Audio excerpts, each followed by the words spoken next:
All right, so here's something we tried in class the other day. Here in Portland, we're going to do ranked choice voting this November for the first time. And so I tried to run a ballot and run an election with one of my classes, and we decided, of course, that our candidates would be dinosaurs. We got a little loose with the definition of a dinosaur. Somebody suggested the crocodile as something that counted as a dinosaur because it was alive back then.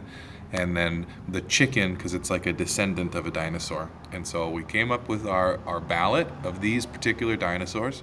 I know that it may not be the same dinosaurs that you chose, but this is Southeast Portland, so we got these dinosaurs. And then we had people rank their top six choices of those dinosaurs. Some people didn't rank all six. There were some different choices that were made on how many you rank. Each of the rows here represents one ballot. Okay?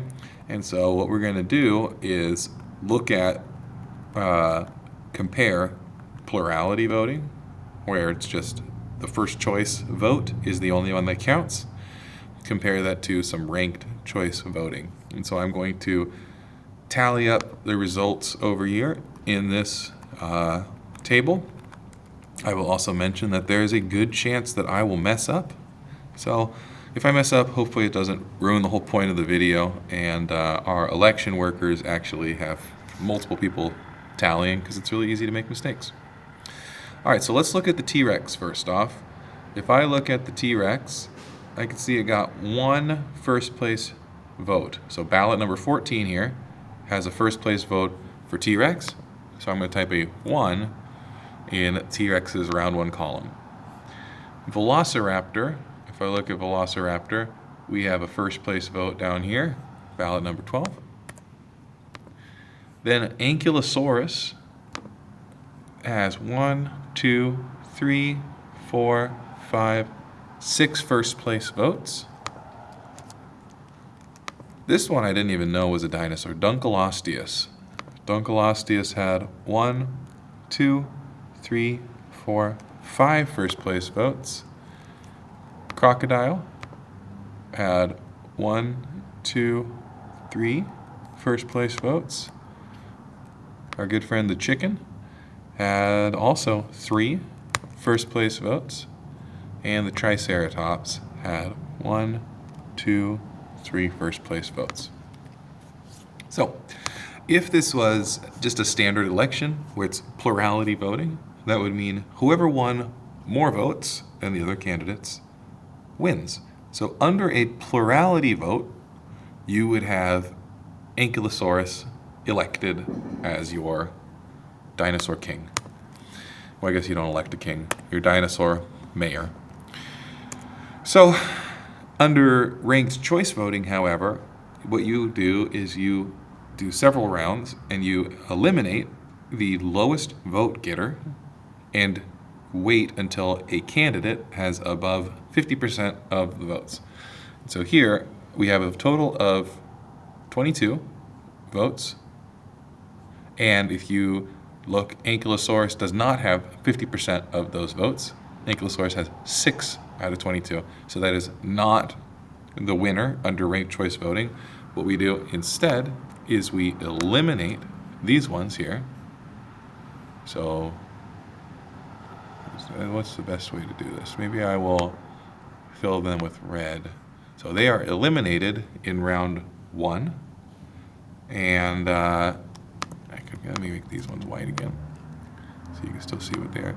So T-Rex and Velociraptor were eliminated in round 1. And so I go and I look at the voter who chose T-Rex. So that is ballot number 14. And I look at what their second choice is. Their second choice was Velociraptor. So I would add 1 vote to Velociraptor. However, Velociraptor also was the least vote-getting candidate, so we're going to eliminate Velociraptor as well. So I'm going to stick with voter number 14 here. Their second place vote was Velociraptor, so that would have been +1 to Velociraptor, but Velociraptor's gone too. So we go to number 3, which is Ankylosaurus. So far, we are adding 1 vote to Ankylosaurus. So what I'm going to do is I'm going to take this cell which is J4,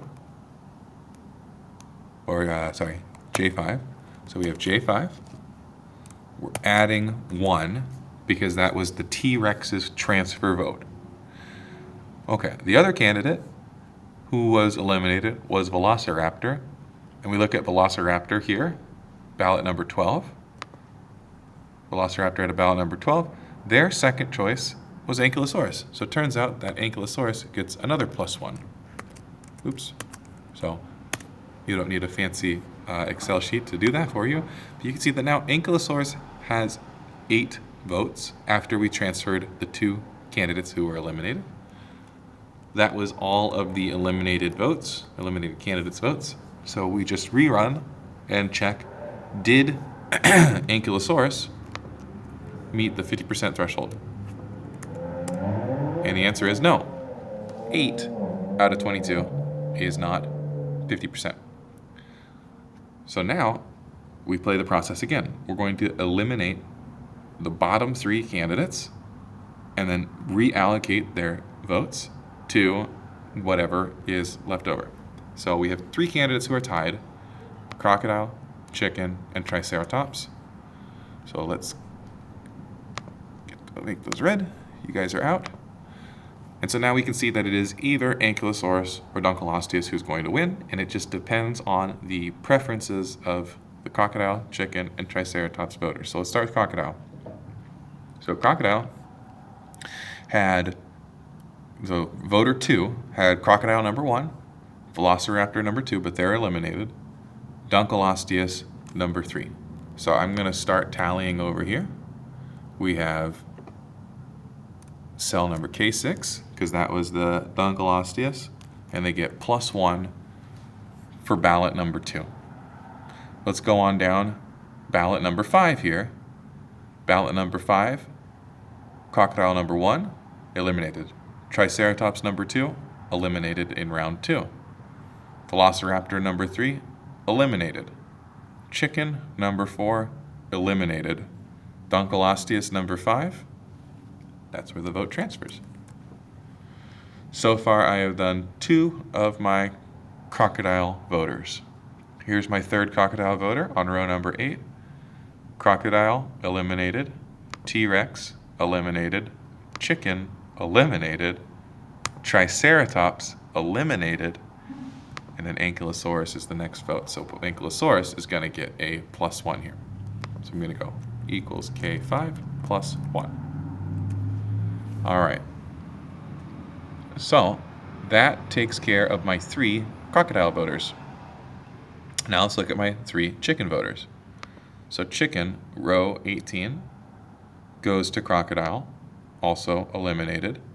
This voter did not put a number 3, so this is what happens is that you just go to the next number, which is number 4, Dunkleosteus. So we're adding another one to Dunkleosteus, and that was because of row number 18. Now we'll look at row number 19, which has 2 first place votes. Something went wrong here with the data. Chicken and Dunkleosteus. So, what do we do with this? I think it's just invalid.